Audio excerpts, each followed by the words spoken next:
Hello student, very good morning. આજે આપણે વાત કરવાની છે પરમાણુના ક્વોન્ટમ યાંત્રિકીય નમૂના માટે.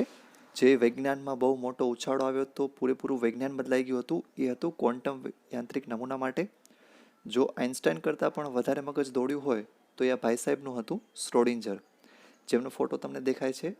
એમણે વચ્ચે જે તમને સમીકરણ આપ્યું છે એચ સાઈ બરાબર ઈ સાઈ, જે ત્રિશુલ જેવું દેખાય છે એને સાઈ કહેવાય છે. અને એમણે એક શ્રોડિંજર કેટ વગેરેની પણ વાત કરી હતી, પણ એ આપણે ફિઝિક્સમાં ભણશું. તમે કેમિસ્ટ્રીમાં શ્રોડિંજર કેટની વાત નહીં આવે.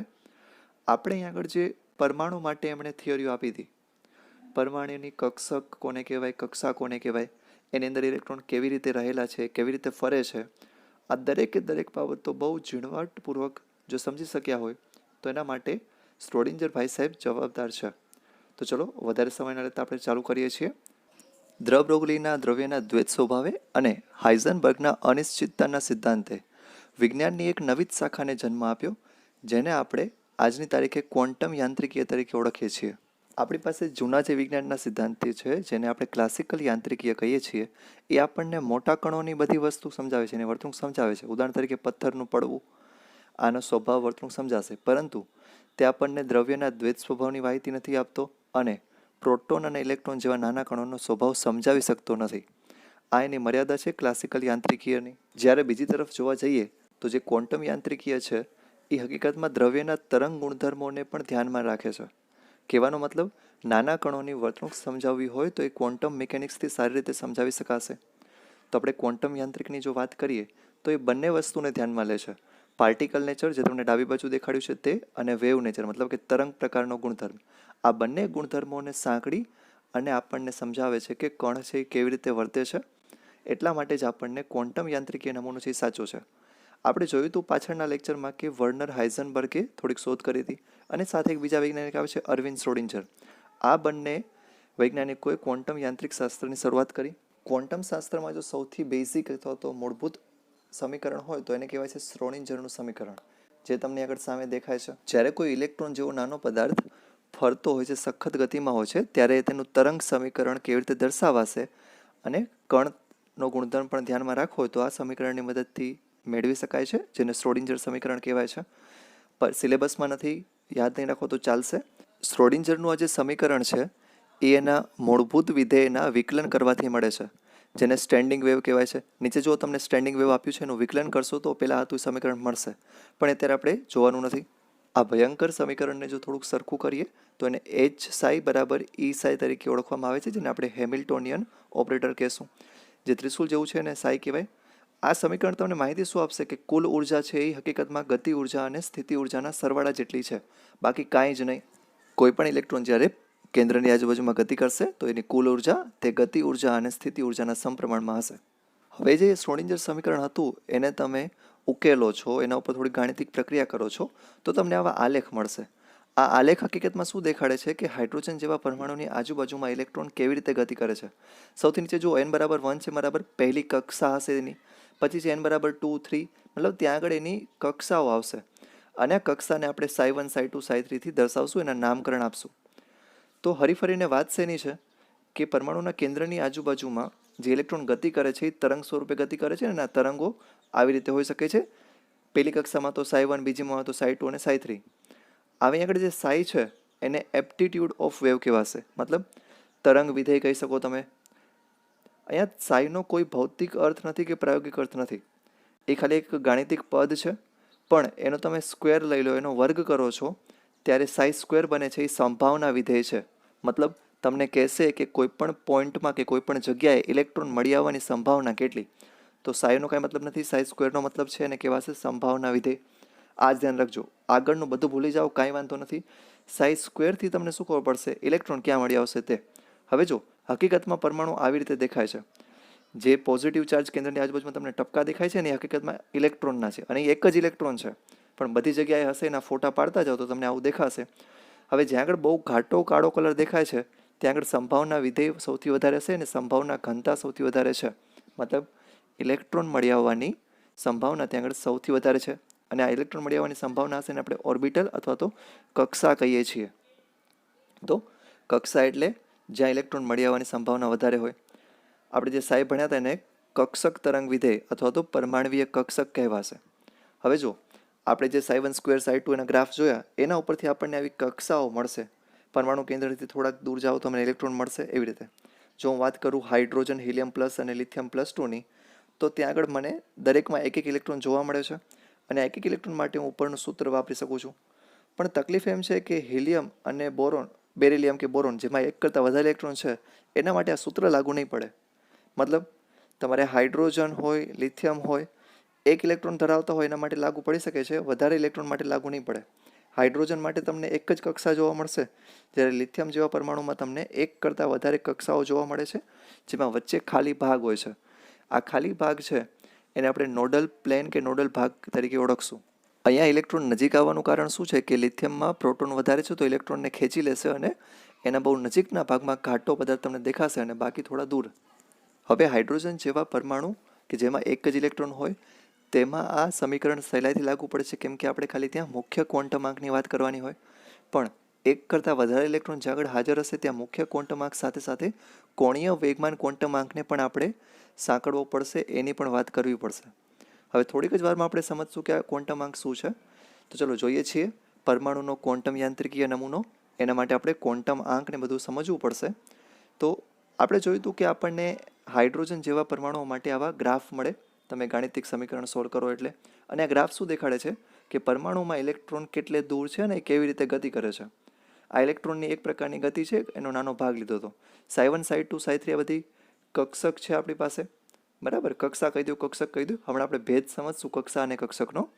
પણ અત્યારે ઇલેક્ટ્રોનની ગતિ કેવી રીતે છે એ આપણને Hψ બરાબર Eψના સમીકરણ ઉપરથી મળશે. હવે આપણે એક બીજું સમીકરણ જોયું હતું, હાઇઝનબર્ગનો અનિશ્ચિતતાનો સિદ્ધાંત. એના પ્રમાણે શું હતી વાત કે તમે કોઈ પણ કણનું સ્થાન અને વેગ એકસાથે નક્કી ન કરી શકો. એટલા માટે જ આપણને પરમાણુમાં ચોક્કસ સ્થાન ખબર નથી, એની ગતિ તો ખબર નથી જ તે. તમે જો સ્થાન ગોતવા જાઓ તો ગતિ ખબર નહીં રહે, બરાબર. આ વસ્તુને આપણે ક્વોન્ટમ વડે સમજાવી શકીએ છીએ. એના માટે આપણે કક્ષીય તરંગ વિધેય લેશું તો તમને સમજી શકાશે કે આ કેમ આવું શક્ય બનતું નથી. એક કરતાં વધારે ઇલેક્ટ્રોન ધરાવતા પરમાણુમાં તમારી પાસે ઘણી બધી કક્ષકો હોઈ શકે છે, 1s 2s 3s. એનું કારણ એમ છે કે ઇલેક્ટ્રોનના તરંગ વિધેયો એક કરતાં વધારે હોઈ શકે છે. હવે એક કરતાં વધારે કક્ષકો હોય ત્યારે આપણે આ જે ડાબી બાજુમાં તમને આલેખ દેખાય છે એ પ્રકારના ઉર્જા સ્તર પ્રમાણે ઇલેક્ટ્રોન ભરશું. જો નીચે ટેબલમાં દેખાડ્યું 1s 2s એવી રીતે. તો હવે સમજો કક્ષા અને પરમાણુય કક્ષક વચ્ચેનો આપણે તફાવત સમજીએ. કક્ષા આપણને બોહરના નિયમ ઉપરથી મળે છે અને એ 2 ડાયમેન્શનલ કન્સેપ્ટ છે. જ્યારે કક્ષક છે એ 3 ડાયમેન્શનલ હોય, ગોળાકાર હશે. ઓલું વર્તુળ હતું, આ ગોળાકાર હતું. જે ફૂટબોલનો બોલ આવે એના જેવું છે અને તમે ચોપડીમાં વર્તુળ દોરો છો એ કક્ષા હતી. હવે આપણે સૌથી મહત્ત્વની વાત સમજવાની છે ક્વોન્ટમ આંક. ક્વોન્ટમ આંક બહુ જ ઇમ્પોર્ટન્ટ છે, JEE નીટમાં પણ આવે છે. આ સમજી લેશો તો ઘણું બધું સમજાઈ જશે. આ ક્વોન્ટમ આંક છે, આ સમીકરણને સોલ્વ કરવાથી મળે છે. આપણે એની સાથે કાંઈ લેવા દેવા નથી. સમીકરણને તમે જ્યારે સોલ્વ કરો છો ત્યારે તમને કક્ષકો મળે છે ψ1 ψ2 ψ3 આ બધી. આ કક્ષકો ઉપરથી આપણને પહેલાં મુખ્યત્વે 3 ક્વોન્ટમ આંક મળશે, જેને કહેવાય છે મુખ્ય ક્વોન્ટમ આંક n, કોણીય ક્વોન્ટમ આંક l અને ચુંબકીય ક્વોન્ટમ આંક m. આ ત્રણેય સિમ્બોલ યાદ રાખજો અને તેમના નામ યાદ રાખજો. આ હકીકતમાં ઇલેક્ટ્રોનના એડ્રેસ છે. તમને ક્વોન્ટમ આંક ખબર હોય તો તમે ઇલેક્ટ્રોનનું એડ્રેસ નક્કી કરી શકો છો. ક્વોન્ટમ આંકથી શેની માહિતી મળશે આપણને? શેપની, સાઇઝની અને ઓરિએન્ટેશનની. મતલબ આકારની, કદની અને એની ગોઠવણી કેવા પ્રકારની છે, આ ત્રણેય પ્રકારની માહિતી આપણને મળે છે. આ દરેકને ડિટેલમાં જોવાનું છે. ઇલેક્ટ્રોન મળી આવવાની સંભાવના આ 3 લાક્ષણિકતાઓ પર આધાર રાખે છે અને આ 3 લાક્ષણિકતા ફરી પાછી મુખ્ય ક્વોન્ટમ આંક, કોણીય ક્વોન્ટમ આંક અને ચુંબકીય ક્વોન્ટમ આંક ઉપર આધાર રાખે છે. આ ત્રણેય ક્વોન્ટમ આંક આપણે ભણવાના છે. આના સિવાય એક વધારાનો ક્વોન્ટમ આંક આવશે, સ્પિન ક્વોન્ટમ આંક, જે આપણને ઇલેક્ટ્રોનના પરિભ્રમણની દિશા દર્શાવે છે. ડાબીથી જમણી બાજુ કે જમણીથી ડાબી બાજુ, અથવા તો ઘડિયાળના કાંટાની દિશામાં કે ઘડિયાળના કાંટાની વિરુદ્ધ દિશામાં કઈ બાજુ આપણો ઇલેક્ટ્રોન ફરે છે એના ઉપરથી ચુંબકીય ક્વોન્ટમ આંક નક્કી થશે. તો આ ઉપરથી તમે કહી શકો છો કે ક્વોન્ટમ આંક છે એ 4 સંખ્યાઓનો સમૂહ છે, જેના દ્વારા પરમાણુની અંદર ઇલેક્ટ્રોનની આપણને સંપૂર્ણ માહિતી મળે છે. તમને 4 ક્વોન્ટમ આંક ખબર હોય તો તમે કહી શકો કે ઇલેક્ટ્રોન કઈ જગ્યાએ છે. ચલો આ એક પછી એક 4 ક્વોન્ટમ આંક ભણીએ છીએ. સૌથી પહેલાં આપણે વાત આવે છે મુખ્ય ક્વોન્ટમ આંક nની. પરમાણુની આજુબાજુમાં કક્ષા તમારે જાણવી હોય, બરાબર. આ જે વર્તુળાકાર ગોળાકાર માર્ગ છે એ કક્ષાને આપણે પહેલાં નંબર આપી દીધા 1 2 3 4 5 6, તો એને આપણે કહીએ છીએ મુખ્ય ક્વોન્ટમાંક. તો જો તમને મુખ્ય ક્વોન્ટમાંક ખબર છે તો મતલબ શું, તમને કક્ષા ખબર છે, પહેલી કક્ષા બીજી કક્ષા આ બધી વસ્તુની તમને માહિતી છે. હજી સમજો, આ એસની પીની ને એ બધી માહિતી નથી આવતી, હજી આપણને ખાલી ખબર છે મુખ્ય ક્વોન્ટમાંક એટલે કે પહેલી કક્ષા બીજી કક્ષા એવી રીતે. હવે જ્યારે તમે ઇલેક્ટ્રોનને ઉર્જા આપો છો તે ઉપરની કક્ષાઓમાં જતો રહેશે, મતલબ જેમ જેમ મુખ્ય ક્વોન્ટમાંક નંબર વધશે એમ એનું કદ વધશે અને એની ઉર્જા પણ વધે છે. તમારી પાસે જો પહેલી કક્ષા હોય અને બીજી કક્ષા હોય, એમાંથી બીજી કક્ષા છે એની ઉર્જા વધારે હશે, પહેલી કક્ષાની ઉર્જા ઓછી હશે. તો મુખ્ય ક્વોન્ટમાંક વધવાની સાથે તમારી પાસે ઉર્જા અને કદ બંને વધે છે. હિલિયમ અને લિથિયમ જેવા પરમાણુ માટે પણ તમે આ મુખ્ય ક્વોન્ટમાંક છે એ વાપરી શકો છો. હવે જેમ જેમ મુખ્ય ક્વોન્ટમાંકનું મૂલ્ય વધશે તેમ તેમ કક્ષકોની સંખ્યા પણ વધશે. જો પહેલાં હું કક્ષા બોલતો તો હવે કક્ષક બોલું છું. કક્ષક એટલે કે પેટા પ્રકાર હોય આના, એને દેવામાં આવશે n² વડે.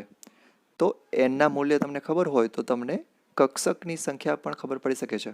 હવે આ કક્ષાઓને બધાને નામ આપ્યા છે કે, એલ, એમ, એન. કેથી એબીસીડી ચાલુ કરી નાખો, કે પછી એલ આવે પછી એમ પછી એન. તો n બરાબર 1 માટે કે, 2 માટે એલ, 3 માટે એન, એવી રીતે આપણે આ બધા મૂલ્યો ઉપરથી એના સંજ્ઞા છે એ યાદ હોવી જોઈએ. હવે આમાં ઇલેક્ટ્રોન ભરવાની ક્ષમતા છે એ 2n² વડે દર્શાવશું, એટલે આપણને 2, 8, 18 અને 32 આ ઇલેક્ટ્રોન મળશે. n બરાબર 1 મતલબ કે કક્ષામાં 2 ઇલેક્ટ્રોન, n બરાબર 2 મતલબ એલ કક્ષામાં 8 ઇલેક્ટ્રોન, n બરાબર 3 મતલબ આવશે તમારી પાસે એમ કક્ષા અને એન કક્ષા, આ બંનેના ઇલેક્ટ્રોન 18 અને 32 એ રીતે તમે સમજી શકો છો. હવે જો ઉર્જાની વાત કરીએ તો કક્ષાનું મૂલ્ય જેમ વધતું જાય છે અથવા તો એનનું મૂલ્ય વધશે એમ ઉર્જા વધશે. તો કહી શકાય કે આપણે કે જે કક્ષા છે એનું મૂલ્ય સૌથી ઓછું હશે, એના કરતાં એલની ઉર્જા વધારે, એના કરતાં એમની વધારે, અને સૌથી વધારે ઉર્જા હશે એનની. હજી આગળ કક્ષાઓ હોય તો એમ કહી શકાય. તો એનની ઉર્જા વધારે, કેની ઉર્જા ઓછી. ચલો તો હવે વાત કરીએ બીજા ક્વોન્ટમાંક, કોણીય ક્વોન્ટમાંક માટે, જેની સંજ્ઞા એલ છે અને આપણને કક્ષકની માહિતી આના ઉપરથી મળે છે. એસ કક્ષક, પી કક્ષક, આ બધી માહિતી આપણને મળશે. હવે સમજો, આપણને ખબર હતી કક્ષા કોને કહેવાય, 1 2 3 4 તમે જે વર્તુળાકાર માર્ગ કહો છો એને કક્ષા કહી દેશું. હવે આ દરેક કક્ષાની અંદર પેટા કક્ષકો હોય છે. કઈ કઈ પેટા કક્ષકો છે, એની સંજ્ઞા શું છે, એનો આકાર કેવો છે, બધું આપણે આ ટોપિકમાં ભણવાનું છે. સૌથી પહેલાં જુઓ, પી કક્ષક છે એની 3 પેટા કક્ષકો આવશે, px, py અને pz. હવે એનના આપેલા મૂલ્યો માટે તમારે એલના મૂલ્યો શોધવાના હોય છે. માની લો કે એનના મૂલ્ય 1 2 3 4 આપ્યા છે, તો એલના મૂલ્ય તમે ક્યાંથી ગોતશો? 0થી શરૂ કરીને n-1 સુધી. આપણે હંમેશા સ્ટાર્ટ કરશું 0થી અને n-1 સુધી જશું. આને સમજીએ જરાક. જુઓ, મુખ્ય ક્વોન્ટમાંક જો તમને 1 2 3 4 આપ્યો હોય તો તમને કોણીય ક્વોન્ટમાંક એલના મૂલ્યો બાજુમાં દેખાડે એ પ્રમાણે મળ્યા. 1 આપ્યું છે તો n-1 કરો, મતલબ 1 - 1 0. એના માટે એલ માટે 0નું સંજ્ઞા આવશે એસ. હવે બીજેથી સમજો, મુખ્ય ક્વોન્ટમાંક 2 આપ્યો હોય તો તમારે 0થી સ્ટાર્ટ કરવાનું છે, n-1 સુધી જવાનું છે. n એટલે 2 છે, 2 - 1 એટલે કે 1 સુધી. એના માટેની સંજ્ઞા આવશે એસ અને પી. આ સંજ્ઞા યાદ રાખવી પડશે, એમાં કોઈ ચાન્સ નથી. 3 માટે 0 1 2, મતલબ 3 સુધી નહીં જવાનું, એક ઓછી સંખ્યા સુધી જવાનું. આના માટેના કક્ષકના જે સંજ્ઞા છે એ છે એસ પી ડી. અને 4 માટે જુઓ 0 1 2 3. હવે આ બધાનું પહેલાં સમજી લઈએ કે SPDF નામ કેવી રીતે આવ્યા છે. જો મુખ્ય ક્વોન્ટમાંક તમારી પાસે હોય એના ઉપરથી તમને કોણીય ક્વોન્ટમાંક મળી જાય છે, 0 1 2 3 4 એવી રીતે. આ કોણીય ક્વોન્ટમાંક ઉપરથી તમારે સંજ્ઞા યાદ રાખવી પડશે. 0 માટે S, 1 માટે P, 2 માટે D, 3 માટે F અને 4 માટે G. આ યાદ જ રાખવું પડશે કોણીય ક્વોન્ટમાંક ઉપરથી, એના સિવાય ચાન્સ નથી. પણ હવે SPDF શું કરવા સમજજો. એસનો મતલબ છે શાર્પ, પીનો મતલબ છે પ્રિન્સિપલ, બરાબર? આ બધી રેખાઓ ઉપરથી છે. ડીનો મતલબ છે ડિફ્યુઝ અને એફનો છે ફંડામેન્ટલ. તો જે રેખાઓ છે, તમારી પાસે સ્પેક્ટ્રલ લાઇન હતી, આ સ્પેક્ટ્રલ લાઇન કે રેખા એની મળે વર્ણપટ ઉપરથી આપવામાં આવ્યું છે. હવે જોઈએ તો આપણી પાસે કક્ષા કે છે, જેના માટે મુખ્ય ક્વોન્ટમાંક 1 હશે અને કક્ષક હશે ખાલી એસ. એવી રીતે એલ માટે મુખ્ય ક્વોન્ટમાંક 2 અને કક્ષક એસ અને પી. એમ માટે 3 મુખ્ય ક્વોન્ટમાંક અને કક્ષક આવશે એસ પી ડી. છેલ્લે એન માટે મુખ્ય ક્વોન્ટમાંક 4 અને કક્ષકો આવશે એસ પી ડી એફ. આ બધી વસ્તુ તમારે યાદ રાખવાની છે. કક્ષા, કક્ષક અને ક્વોન્ટમાંક. હવે એક નજર નાખીએ કે આ કક્ષકોની ઉર્જાનું વિતરણ કેવી રીતે છે. બધામાં વાત કરીએ તો એસની ઉર્જા સૌથી ઓછી છે. તમારી પાસે મુખ્ય ક્વોન્ટમાંક સરખો હોવો જોઈએ. ઉદાહરણ તરીકે 4 લઈ લો, અને એમાં જો ઉર્જાની વાત કરીએ તો એસની સૌથી ઓછી, એના કરતાં વધારે પી, પછી આવશે ડી, અને સૌથી વધારે ઉર્જા હશે એફ કક્ષકની. તો એસની ઓછી, એફની સૌથી વધારે. ઇલેક્ટ્રોન એક વીજભારિત કણ છે, એટલા માટે જ્યારે પણ એ ગતિ કરશે તો પોતાને તે બે પ્રકારના ક્ષેત્ર ઉત્પન્ન કરશે, ચુંબકીય અને વિદ્યુતીય ક્ષેત્ર. એટલા માટે જ જ્યારે ઇલેક્ટ્રોન ગતિ કરતા હોય છે કક્ષકની અંદર, ચુંબકીય ક્ષેત્રના કારણે એ અલગ અલગ દિશામાં ગતિ કરે છે. મતલબ એમનું ચુંબકીય ક્ષેત્ર છે અલગ અલગ દિશામાં ઉત્પન્ન થશે. એસ માટે કાંઈ ચિંતા નથી, એસ ગોળાકાર છે તો એ દરેક દિશામાં સરખી જ ફરશે. પણ પી કક્ષકની અંદર તમને પાછી 3 પેટા કક્ષકો જોવા મળે છે, પીએક્સ, પીવાય અને પીઝેડ. એસ માટે કાંઈ ચિંતા નથી, પણ આ પીએક્સ, પીવાય અને પીઝેડ જે જોવા મળે છે એ આપણે સમજાવી શકીએ છીએ ચુંબકીય ક્વોન્ટમાંક એમ ઉપરથી. આને એમ કહેવાય અથવા તો એમએલ પણ ઘણીવાર કહેવાતું હોય છે. હવે ચુંબકીય ક્વોન્ટમાંક કેવી રીતે ગણવાનો છે સમજો.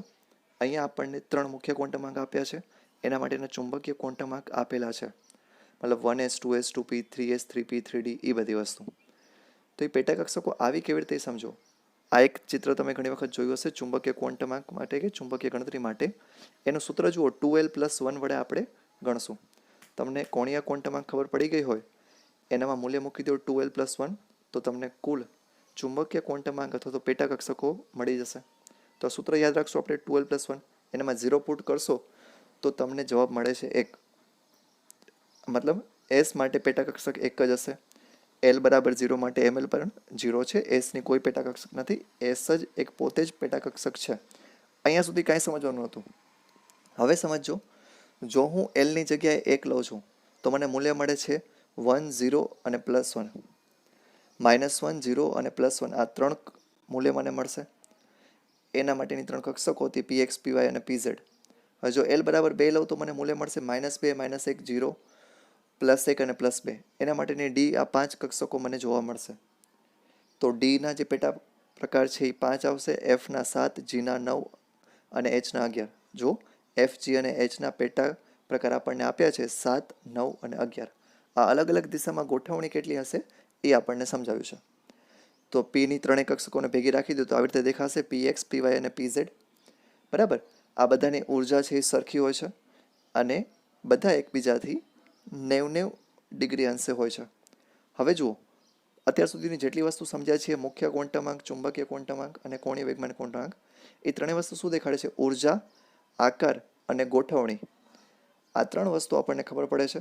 મતલબ એલના મૂલ્યથી આપણને એની ગોઠવણી કે પેટા પ્રકાર ખબર પડશે, ઇલેક્ટ્રોન કઈ જગ્યાએ છે એ બધી વસ્તુ ખબર પડી ગઈ, કઈ કક્ષામાં છે, કઈ કક્ષકમાં છે અને કઈ દિશામાં ફરે છે. આ 3 વસ્તુ આપણને ક્વોન્ટમાંક ઉપરથી ખબર પડી જાય છે.